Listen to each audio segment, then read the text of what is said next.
Gerai ini terletak betul-betul bertentangan dengan Mr. Dollar Pekan Sungai Besi.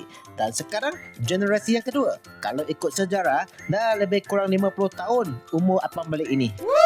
Saya order yang nipis dan yang tebal sambil dengar abang berkongsi sejarah abang balik dan Pekan Sungai Besi ini.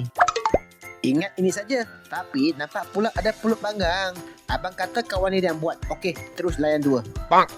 Alright, nak cuba yang nipis dulu. Wah, ini sedap. Apamnya rangup tapi tidak keras. Bagi saya kacang dan gulanya just nice. Tidak terlalu manis. Wow, ini yang tebal. Panas-panas lagi begitu lembut. Ini betul-betul sedap. Isinya sangat gebu dan kenyal. Kemanisannya ngam-ngam ho.